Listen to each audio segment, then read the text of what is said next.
수익 5천만 원 중 세금 1천만 원이면 이거 좀 부담이 확 되는데요? 세부담이 클 때 활용할 수 있는 절세 방법을 3가지 알려드리겠습니다. 첫 번째는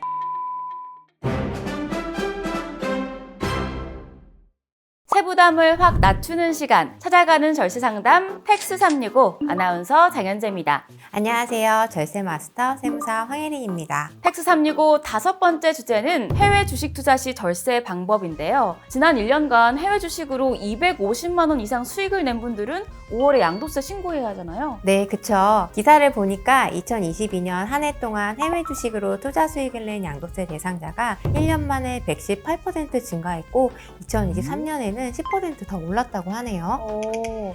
이렇게 100% 넘는 증가율을 보였는데 그 안에 저는 없더라고요.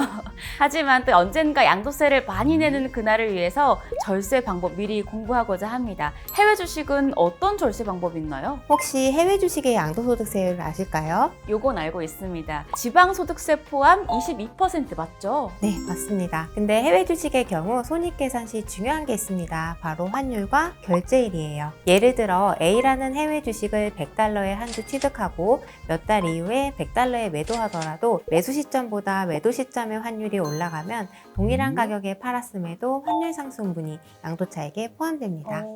더불어 여기서 환율의 기준은 주문 체결일이 아닌 결제일의 환율이기 때문에 결제일 역시 중요합니다. 네, 결제일 시점의 환율을 고려해야 한다는 것 기억하겠습니다. 이제 본격적으로 해외 주식 양도소득을 계산해 볼 건데요. 상황을 가정하고 계산해 보면 해외 주식 투자로 5천만 원 수익 시 세금은 약 1천만 원입니다.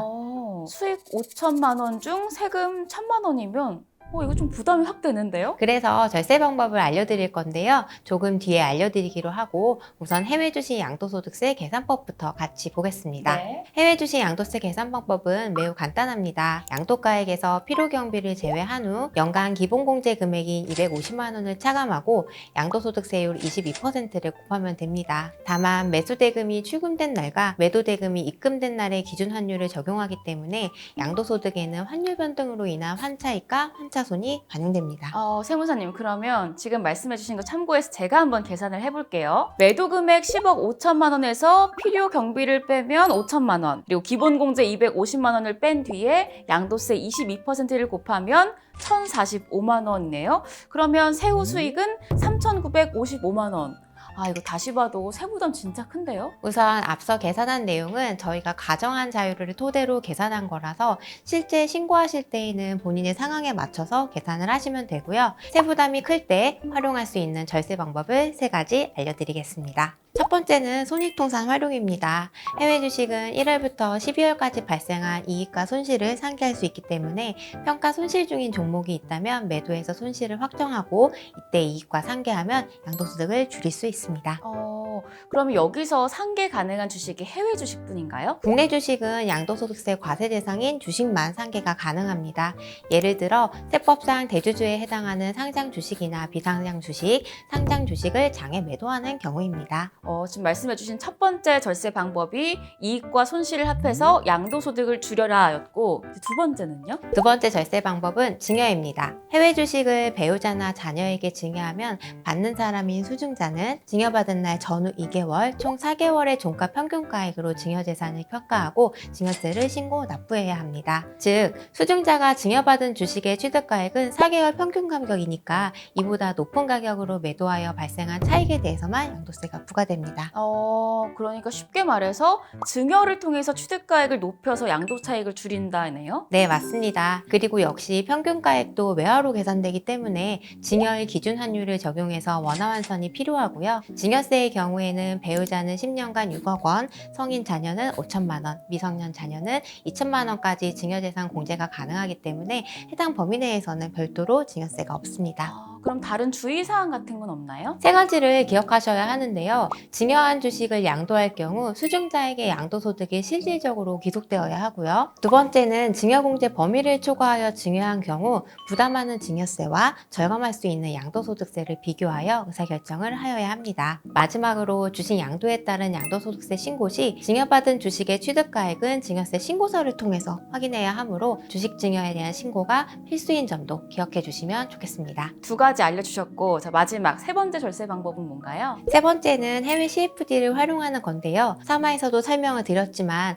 해외 주식 CFD는 22%가 아닌 몇 프로였죠? 11%였죠? 네, 11%의 양도소득세를 과세하기 때문에 활용하시면 좋습니다. 다만 CFD는 전문 투자자 자격을 갖추고 장외 파생 거래 경험 등 여러 조건을 충족하신 분들만 이용이 가능하기 때문에 조건을 충족하신 분들이 해외 CFD를 이용해서 투자한다면 절세가 가능합니다. 제가 촬영을 하면서 매번 느끼는 거지만 이게 다 유용하고 필요한 정보들이다 보니까 이거 아는 만큼 성투할 수 있구나라는 생각이 들곤 해요. 네, 저도 많은 분들에게 도움을 드리고 싶어서 투자 시 도움될 만한 절세 정보들을 쏙쏙 모아서 준비를 했는데요. 어떻게 도움이 되셨는지 모르겠습니다. 저는 일단 너무 도움이 됐습니다. 텍스 365 회차별로 투자 상품을 확인하셔서 저희가 모아놓은 절세 포인트들을 꼭 활용해 보시길 바라고요.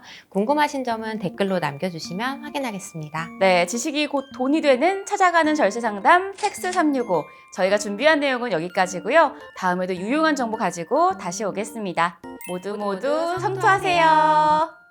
5화에서 꼭 기억해야 할 해외 주식 투자 시 절세 방법 3가지. 첫 번째, 손익 통산을 활용해 보세요. 평가 손실 중인 종목이 있다면 매도한 뒤 손실을 이익과 상계하여 양도소득을 줄여보세요. 두 번째, 배우자나 자녀에게 증여할 수도 있습니다. 증여를 통해 취득가액을 높여서 양도 차익을 줄이는 거죠. 마지막으로 CFD로 활용해 보세요. 해외 주식 CFD로 양도소득세 22%를 11%로 줄일 수 있습니다. 단 요건을 충족한 전문 투자자만 가능합니다.